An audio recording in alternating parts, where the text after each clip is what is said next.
So it's warm outside, but it's rainy.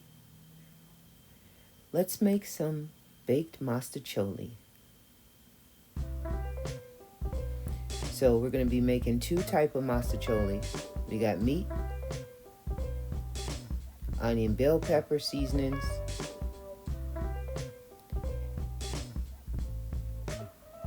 and then we're going to add some olive oil. Since we're doing two types, we're not going to do too much, but we're going to do enough because it's going to be kind of a big batch. We're going to add some onion to one and onion to the other.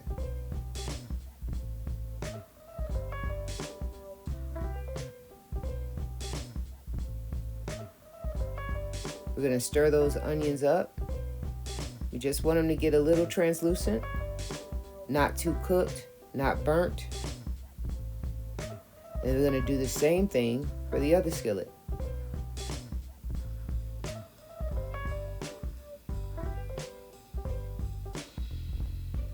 Let those cook for about 45 to a minute, and then we're going to add the meat. Here we got 100% grass-fed beef and organic turkey, and in that other pot we got some Abbott's butcher beef. So it's not really beef, it's meat alternative because I'm cooking a pot for vegetarians and a pot for carnivores. Obviously, we're not going to use the same spatula or stirrer for both. Only did that with the onions, but from going forth, we're going to have two different ones. We want to get that meat very cooked. Do not serve people pink meat. It is not the move. You got to cook that thing down.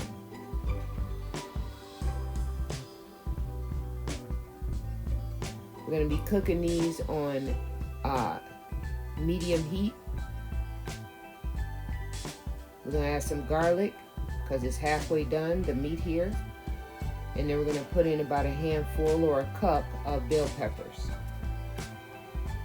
We add those in a little later because we don't want them mushy, but we want them cooked. So when you bite down in it, it just all tastes consistent like meat. Let it finish cooking the rest of the way.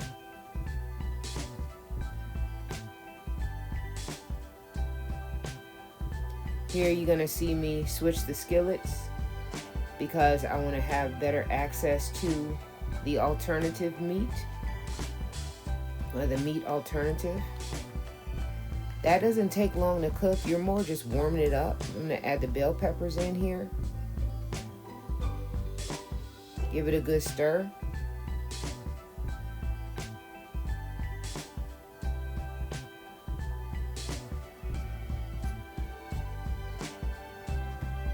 And if you see this meat, it'll kind of stick to the bottom, so keep it on like medium low and keep stirring it. It's not burning, it's not stuck. I'll show you later on when I add the sauce that it's all picked up in the bottom of the skillet.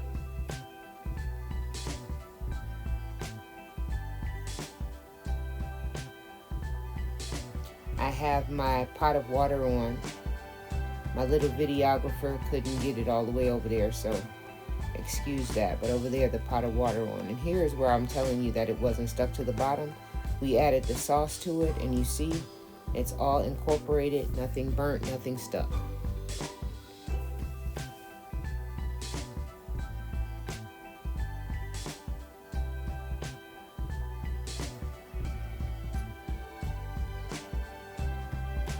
We're going to add about a half a can, so about 14 ounces of chopped tomatoes. And we're going to add all the seasonings here.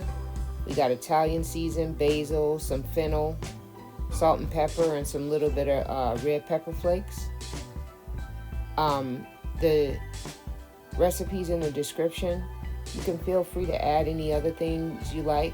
Some really good seasonings are marjoram. Marjoram is very good. You can add a bit of like a drop or two of Worcestershire sauce. And then if you like a lot of sodium, go ahead and balance that out with potassium by adding some spinach or some chopped up Swiss chard. Your body is very sensitive to electrolytes, so you want to make sure, even though you don't see it now, especially young folks, they don't see until it's too late. And when you get older, that thing pays off.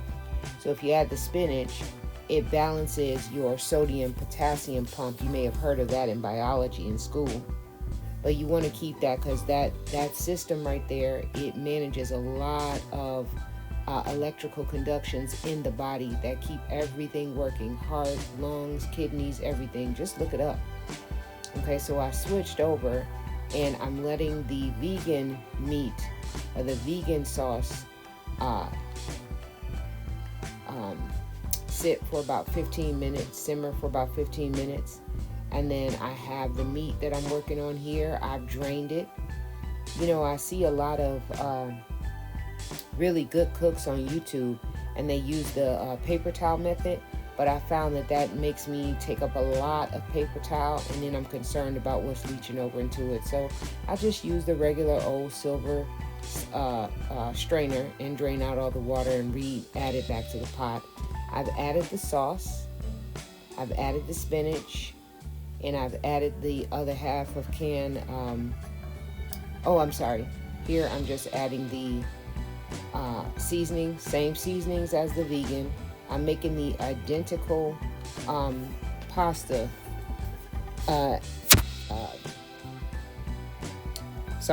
baked mostaccioli, except one is meat and one is vegan. Stir that all up, incorporate it, let it sit, simmer, add the crushed tomatoes, the other half can, other 14 ounces because I had a big 28-ounce can. Add those, mix those in, incorporate everything, and we're going to let it simmer.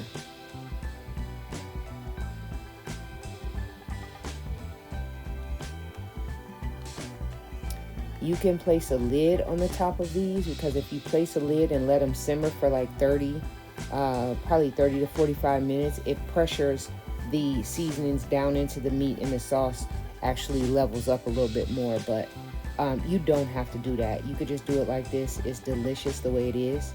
I'm going to add that leftover sauce because it's looking a little dry. My vegan stuff, I know it's good enough for spaghetti, but when you think about baked mostaccioli, what's going to happen is that the noodles are going to soak up a lot of juice. So you want it to be a nice amount of moisture in the sauce. Okay, I got the water on for the noodles. While this simmers down, it gives it enough time to simmer down. Right now, you can go ahead and turn your oven on, because unless you have an older oven where it takes a long time to heat up, you don't want to waste gas. So go ahead and turn that oven on to 350. Grab your pan that you're going to put your pasta in and bake. I would recommend something like a lasagna pan, about 2 or 3 inches deep for the big meat one, but the smaller one, you can do a lasagna pan that's about 1 inch to 2 deep, or just a regular little cake glass pan. I cook with a lot of stainless steel. The only coated pots that I cook with is my old flavored rusty dusty Dutch ovens, or my cast iron skillets. I'll bring those out at some point. Here we go with the pasta. I'm using a gluten-free penne pasta because I feed my family gluten-free from time to time as to stay too much away from the gluten or the glue in the wheat. It's kind of harder on your digestive system. I also put a last-minute flavoring in it, which is like some lemon zest. It gives a delicious, bright taste and helps touch all taste buds. As you see, I've added the spinach into this. Again, the spinach boils down so much you won't even taste it. Chances are a lot of you have gone out to restaurants eating pasta dishes and thinking it's parsley, but it actually is spinach sometimes. I just added some chef's trick. I added some of the pasta water into the sauce. It gives it more of an umami taste. I did it to both sauces. Again, the noodles are neutral, so vegans can eat those. I'm sorry, vegetarians, not vegans. We are doing a vegetarian, not vegan. There will be real cheese in this pasta. Stir that back up. Let it come to a simmer again. and it's going to be about ready to pour. So what we're going to do now is we're going to take half that pasta, put it in a bowl, and then put the vegetarian sauce over it, which is what you see now. We're going to give it a nice little stir, and you'll see a nice meat to noodle ratio there, and it's enough space for the noodle to suck up some of the moisture. We're going to pour it in that nice glass I have prepared.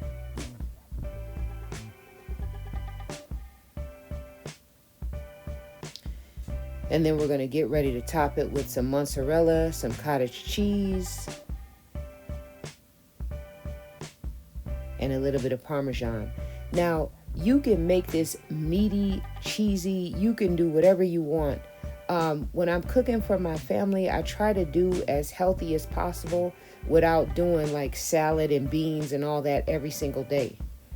This is a healthy way to do it where it's not packed with cheese, but you got all of your food that you need. Right here, we're going to go in with the meat because I have people that like to eat meat and I have people that are vegetarians. Again, I'm looking for a healthy alternative to what you might get in the restaurant. And it is organic, non-GMO, and you got calcium, sodium, magnesium, you got your potassium. You're going to get your calcium from this cheese right here. And it's better, instead of supplementing, if you have to, you supplement. If you don't, you go ahead and get everything through the food because your body likes the food. If you can tolerate it, you cook your vitamins and you eat the rainbow, right? What does that mean? Eat everything that you can with colors. You know what I'm saying? Every one of those colors have a meaning. You have purple cabbage, purple onions, eggplant if you like that. You have red bell peppers. You have tomatoes. You get lycopene from red. The purple anthocyanins. These are different things that you get for, blueberries. These are things that really go in and help the oxidative stress of the body. All this stuff really help your cellular structure and help you stay healthier. You know, look it up. I'm not going to give a medical lesson. I'm just telling you, this is how I cook. I cook my food like medicine. Now, if you got high blood pressure, you can have this, but you got to be very slow on the salt. If you have diabetes, you have to be very careful about the sugar, and that is the noodles. These diseases of the body can be removed if you eat right. And here is the finished product. You got a big one for the meat eaters. You got a little flatter pan for the vegetarians because I don't have that many.